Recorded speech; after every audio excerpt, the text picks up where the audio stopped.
Hello and welcome to Spread Book Joy, where a teacher recommends great books for home and school. Today I'm just going to do a very quick review of two really excellent middle grade fantasy books that I've just recently finished, and hopefully they'll be ones that inspire you to go out and pick up a copy because they're absolutely brilliant. They're great authors. Both of them are really, I think, two of the best authors working in middle grade at the moment, in the UK at least, and they've got a really wonderful back catalogue of work. Sophie Anderson I'm familiar with but haven't read all of her back catalogue, but Michelle Harrison, really fantastic series. This one is the second in a series. So let's get started. I'm going to start with A Sprinkle of Sorcery. So A Sprinkle of Sorcery by Michelle Harrison is the second in the Widdowson Sisters trilogy. I've talked about this on previous videos on my TBR list for November, I think it was. I recently finished it and I wrote a review on my website, which I'll link in the description box down below. It's a fantastic book. So the first Widdowson Sisters book, A Pinch of Magic, I have got a video for, which I'll link up here as well, which is a full overview of the book, because I think it's a fantastic book for if working in schools, for guided reading, or for English to do some work on, write some stories, be a great basis for an English unit of work. It's very well written, it's really exciting. Great characterisation, wonderful imagery, and this is the second in the series. So in the first series, very quickly, A Pinch of Magic, in the first book we introduced to three sisters, the Widdowson sisters, Betty, Fliss and Charlie, and they live on the island of Crowstone with their grandmother in the Poacher's Pocket Inn. And in the first book they discover that there's a family curse and some magical objects, and they're taken on an adventure. In this second book, again, they're taken on another adventure, and it starts out with the girls in the Poacher's Pocket. The action kicks off almost straight away because the island of Crowstone is home to it's part of a series of islands called the Sorrow Isles. One of the islands nearby is the island of Lament, which is the graveyard, I believe. Then Repent, which is the island where the prison is, and I can't remember which, but there's three islands. Let me just show you on the Sorrow Isles. So if you open up, you can have a little look in here in the map. So these are the Sorrow Isles. There's Repent. Yep, that's right. So Repent is where the prison is, and that's the Crowstone Tower.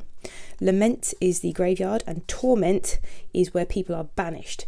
And the opening chapter, the very opening of the book, the bells are ringing to announce to everybody that there's an escape, either from the prison or from the island where people are banished.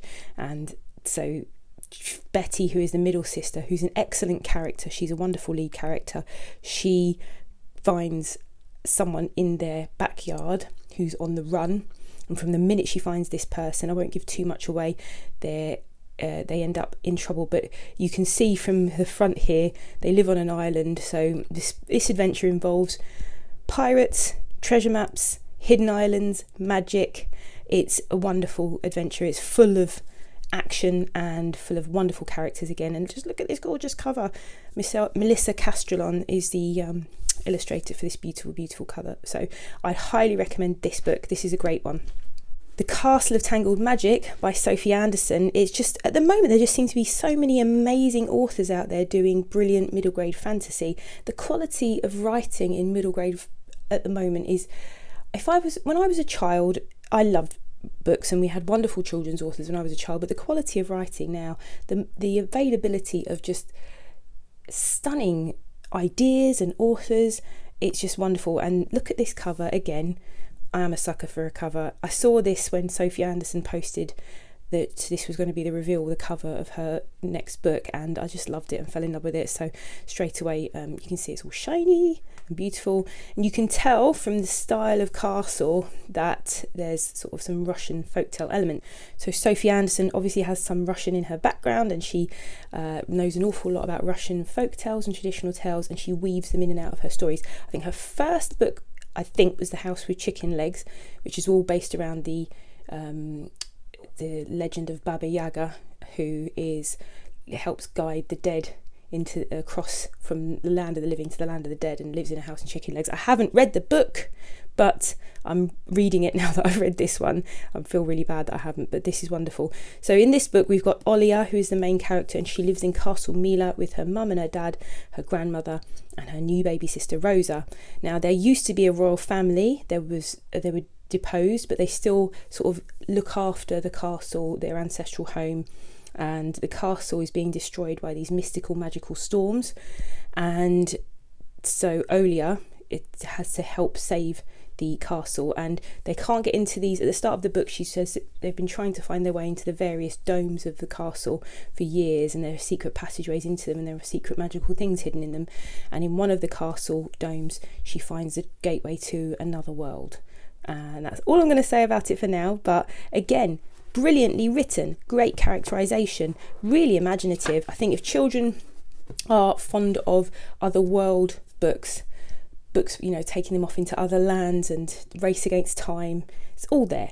And yeah, I really highly recommend this. So if you're looking for any excellent middle grade fantasy at the moment, these are wonderful and really well written, researched. I love as well, just to quickly go into A Sprinkle of Sorcery, Michelle Harrison is really wonderful at providing her own background and mythology for her the world and the world building. Is really strong, so very highly recommended. 2 excellent reads.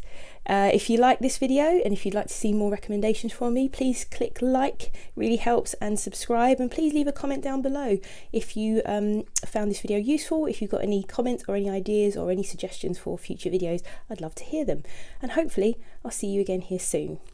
Bye.